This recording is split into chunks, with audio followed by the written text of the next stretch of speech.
an elderly man suddenly died on a plane. Just as the flight attendants were preparing to perform CPR on him, they were shocked to discover that the old man's body was covered in gold bars. The flight attendants immediately reported this to the captain. Then, the group immediately moved the body to a suitable place. However, just then, Anna, who was in financial distress, had a bold idea. Since the airline had not paid salaries for a year, she suggested that the three of them split the gold bars. But Lisa was afraid of losing her job because of it, and Annie had the same concern. Anna had no choice but to compromise. She could only watch helplessly as customs confiscated all the gold bars. After work, Anna returned to her rental house exhausted, and the landlord was already waiting there because she was already 2 months behind on rent. In desperation, Anna could only pawn a passenger's gold watch she had stolen. At the same time, Lisa learned some unfortunate news as soon as she returned home. Her parents had already sold her car, but Lisa's car loan was not yet paid off.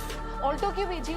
Facing Lisa's questioning, the parents indifferently stated they did not need a car. पापा लेकिन loan तो मेरा था ना। और तू किसकी है? The next day, the grandfather sensed Lisa's difficulties. He took the initiative to give her his gold ring. To relieve the pressure of life, Lisa could only exchange the gold ring for some money. They all pinned their last hope on their salaries. However, the next day, they saw the news that the airline had gone bankrupt. The hopes of the three were shattered instantly. Annie immediately went to the company warehouse to steal daily necessities to sell, and Lisa soon joined in, but Anna immediately stopped them. Then, she took out the old man's phone. It turned out that after Anna found the phone, she secretly used his fingerprint to unlock the phone. Then, Anna changed the password. She discovered that the old man called a certain number every time after getting off a plane. Anna guessed the person must be the boss behind the scenes. To make money, they immediately contacted the person. The three used the old man's phone as leverage. They finally successfully joined the ranks of smugglers. Then the boss took out some gold bars and handed them to them. But customs would certainly strictly inspect for smuggling. This made them especially cautious during their first transport. The group looked up cases of smuggling that had been intercepted. They fell into a predicament. But just then,